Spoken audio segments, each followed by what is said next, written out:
This is a stimulus update and daily news report. We are coming down to the wire. In just 24 hours is the vote for the bipartisan infrastructure package, as well as the human infrastructure package, which has all those stimulus provisions in it. President Biden says he is supremely confident it's going to happen. Chuck Schumer, the man in charge, said everything is still on track. I'll play you a video clip of his latest updates of what's going on. But on the other side of it, Republicans are saying that there's no chance there's going to be a vote, and they haven't yet received the text of the bill yet. I'll catch you up on all that infrastructure and stimulus drama. Also, we'll talk about President Biden's student loan forgiveness and how he may extend the freeze for another 6 months. And we'll talk about universal basic income. I'll share with you how you could find out if there's a free $500 per month universal basic income in your area. I'll show you the resource, the map, then I'll answer the questions you leave for me in the comments. Hope you're having a terrific Tuesday. If you appreciate these fact-based, fast-paced updates, hit the like button down below, and I'm giving $200 to my subscribers. I'll talk more about that later on, but first, the Dow Jones tumbles 700 points for its worst drop since October as investors fear a COVID resurgence. So a lot of fears around COVID right now because of the Delta variant,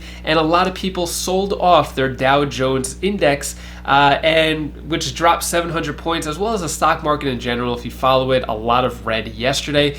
Now, a lot of it is because Israel claims that Pfizer COVID vaccine is less effective against the Delta variant, which means the Delta variant could cause a lot of problems, especially if there's some claims that the vaccines are not going to protect against it. Are we going to have another lockdown, another quarantine? Are things going to get back to what it was in 2020? Is the economy going to tumble again? Those are the questions and fears that a lot of people have, which is causing the stock market to go crazy and a lot of people to be scared as well. Let me know your thoughts. Are you scared about what's going to come up, or you feel confident everything is going to be okay? Let me know your thoughts on that down in the comments below.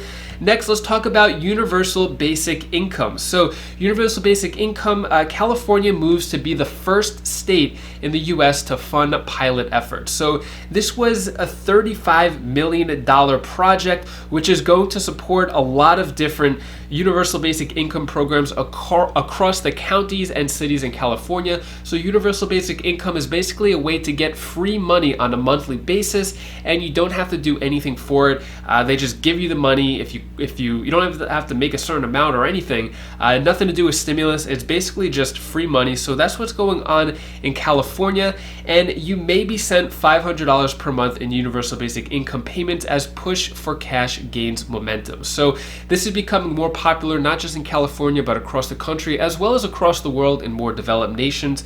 What it's saying here is that majority of the income threshold was based on 80% of the median income, meaning that both poor and a slice of middle class people who face financial stress might not ordinarily qualify for government aid based on income. So they're doing a bunch of experiments here. If you want to find out if there's a universal basic income program in your area, you could go to Mayors for a Guaranteed Income. So this is the site right here.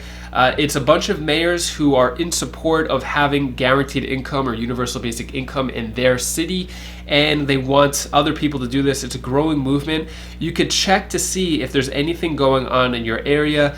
So for example, let's just click this. We'll click a random one. You could see, like here, if you live in Santa Fe, New Mexico, it'll say, we're committed, or whatever the status is of the universal basic income, and then it has the project, and then you could probably apply for it or do something like that. It's different in each city and state, but this is the website to do it. So it's Mayors for AGI, a Guaranteed Income.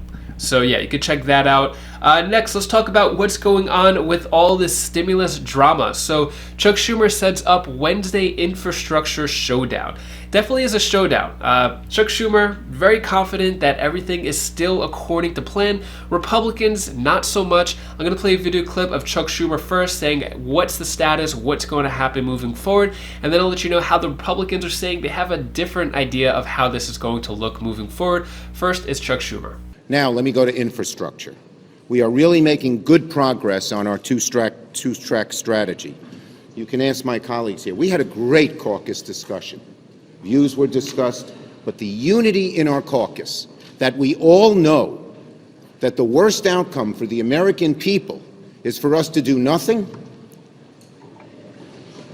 I think every Democratic senator understands that. And every Democratic, once you understand that, you know that we must have unity. There are lots of members who would want to say, well, if I don't get this, I can't vote for the bill, or if I don't get that. But that can't happen if we're going to help the American people in the boldest, biggest legislation in a very, very long time that helps the middle class. Compare our bill to the Republican bill, their big major foray. Their foray was a tax cut on the very wealthy. Some statistics show the top 1% got 83% of their benefit. Our bill is aimed at the middle class and those struggling to get there in a variety of, in many, many different ways.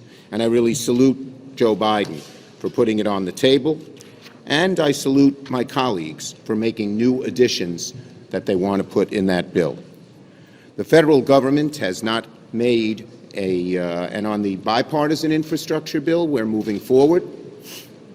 We had a report today. We had a report from Kirsten Sinema, and she is optimistic that we can get to the goal that I proposed, that we have legislation ready by Friday.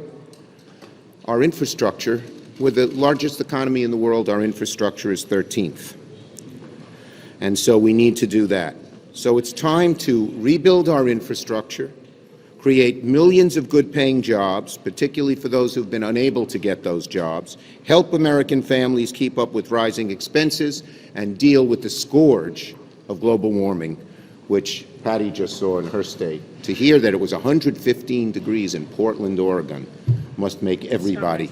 No, I know, but you were only 106 or something, right? They were 112, 115. 112, okay. To hear that it was 115 degrees, which I just heard, even in the beautiful, cool, lovely place of Seattle on Puget Sound, sorry for my attempt at poetry, it just should be a warning signal to everyone that we have to act. So, we've all been talking with one another. The Budget Committee will meet tonight. I'm hopeful that we can come up with an agreement. Chuck Schumer saying everything is still on track and moving forward. I don't know about that because Republicans have a different idea of what's going to happen in the outcome of the infrastructure votes. So Senator Rob Portman says the IRS enforcement off the table for funding of $1.2 trillion infrastructure package. So one of the biggest obstacles for the bipartisan infrastructure package was the pay for, how it was going to be paid for. One of the biggest ways was the IRS. So they were going to throw, I think, around $40 billion to the IRS, and then the IRS would collect $1 trillion because they would have more manpower to do audits and collect more money from rich people who aren't paying taxes, at least in theory. But that is now off the table, so they don't have any other pay-fors. Supposedly, they say that they have pay-fors that they agree on. We don't know what it is yet. And also, GOP is saying that the bipartisan infrastructure deal has no chance on Wednesday. So this is according to Senator John Thune. He said, he's not going to get 60, let's put it that way. The legislation is not drafted. The pay-fors are a long ways away. Patience is going to be a virtue. So it looks like that according, this was said yesterday by John Thune, Republican Senate Minority Whip. So they don't have the exact pay-fors yet, and they don't have the text of the bill. So I think it's kind of like a Hail Mary according to Chuck Schumer. He's just kind of saying, yes, we're still having this vote, and hopefully everything gets written and done before Wednesday, within less than 24 hours. I just don't see it happening. What are your thoughts on all this craziness surrounding the bipartisan infrastructure, human infrastructure? I feel like there needs to be more details of what's going on and a little more competence. I would expect a little more from Congress, the people we have voted into office, to have a better plan, to have a better structure. They say they were going to write it over the weekend. It's now Tuesday. They haven't written it yet. I feel like there needs to be more accountability as well, especially before they have their 5 to 6 week vacation coming up in just a couple of weeks. So I think there needs to be more stuff done and definitely more accountability. Next up is Pete Buttigieg talking more about what's going on with infrastructure. America's infrastructure is in the spotlight this week as the Senate prepares for its first vote on $1.2 trillion framework, which has bipartisan support. According to a new CBS News poll, the majority of Americans, 59%, support President Biden's infrastructure proposals. There is overwhelming support for specific funding for building and repairing roads and bridges, rural broadband, and care for children and the elderly.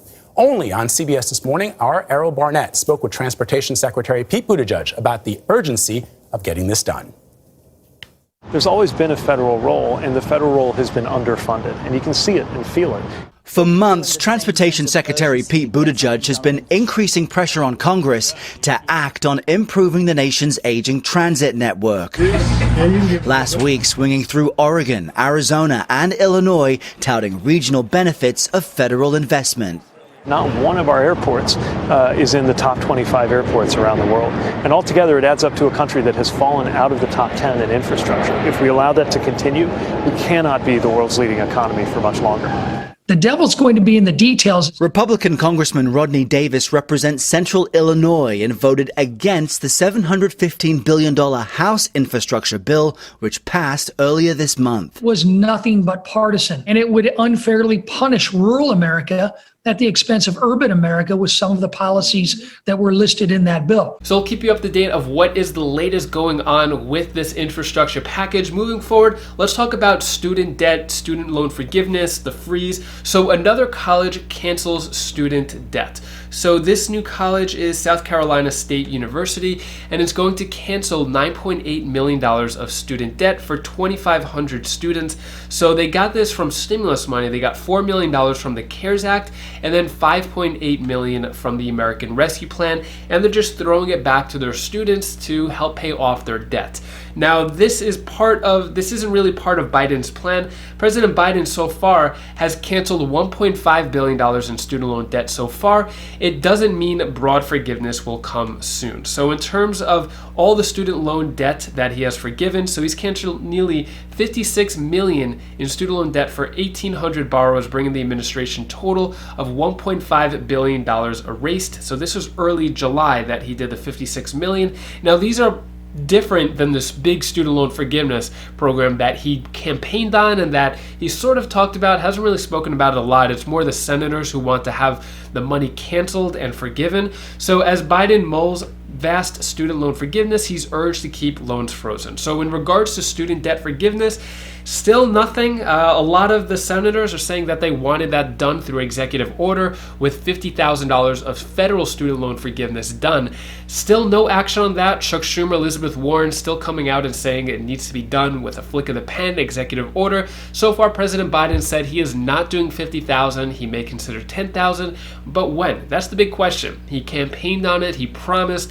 Among many other promises, including Social Security, we've heard news about fourth stimulus checks, but when is this actually going to happen? I just don't think it's fair for someone to run off of a promise and not give a date or an estimation of when we could expect those promises to be fulfilled. Now, when it comes to the student loan freeze, with loans being not forgiven, but just no interest accrued and no payments needed, that's going to expire at the end of September, which means payments will have to start up again and interest will start accumulating starting October 1st. Some senators and Democrats just the Democrats actually are saying they want to extend this another 6 months until March. We haven't heard anything of that yet. I'll keep you updated, but there is a push for that. Next, I'm going to answer the questions you leave for me in the comments. First question. Carlos Godinez says, any child care programs available right now?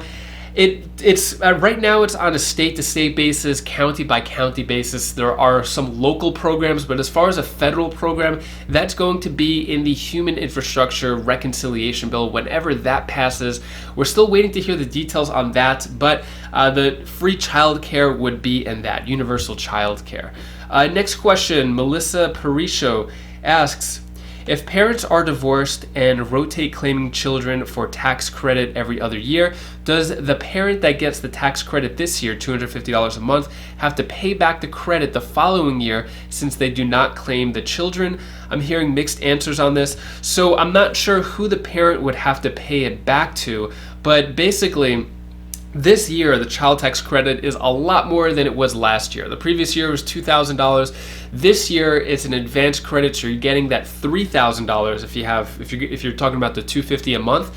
That's $3,000, but you're getting it a few months before, 6 months before on a monthly basis, and then the other half in January of 2022. So it's just a bigger credit. It may happen the following year, it may not. They want to extend it another 5 years. So it looks like if parents are rotating, it would just still switch. The parent is just getting the credit earlier, and then the following year they would just switch it over. Next question, Stephen Clemens asks, and one more thing, my wife didn't get the $600 stimulus check. If possible, what can she do to help get her payment? So what should have been done is a simple tax return, even if she did not file any taxes. The $600 check was a second stimulus check that should have been claimed on the tax return for 2021. If she did not file a tax return yet, and she wasn't planning on to, she can do it now. It's not too late for that, although the IRS is really backed up. Anyways, that is all the stimulus news I have for you today to hopefully cheer you up a bit. Here's my daughter Bella's tip of the day. Hi guys. Hi guys, this is Belle. This is the tip of the day. I want to tell you something. If you can't find a way to do something, then do something that you really want to do that you haven't done. Hi guys. If you can't make the first one happen. So that's all I wanted to say. Say bye. Bye.